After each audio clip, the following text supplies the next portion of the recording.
All my life I wanted to be a starfighter pilot, and then I got rejected.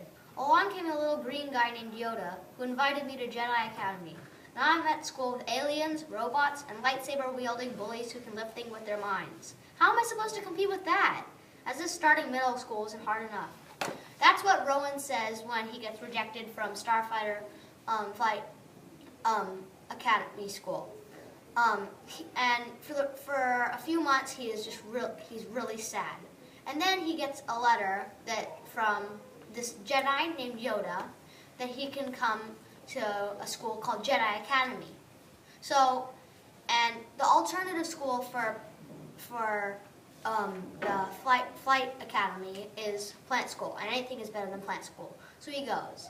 Rowan goes to this school, and he's not really enthusiastic about it. He doesn't want to learn anything, and he's just kind of bored. But he makes a lot of friends, and has a good time, and he struggles using the Force, and he keeps thinking he's gonna fail. And for a while, he does fail a lot. Jedi Academy is a really good book because there's action, comedy, and it's good for like sci-fi and Star Wars fans.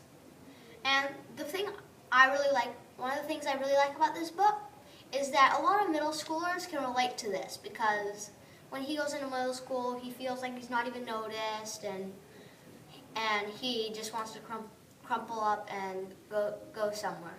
But after a while, he makes some friends, and this is a really good book because it's basically Rowan's journal, and he writes every day in his journal, but it's a journal in comic form. So every 2 or 3 pages of journal, you have comics, which are really interesting. So if your parent wants you to read something that's like literature and really strengthens your mind, and you want to read something fun like a comic, then I really recommend this book for you.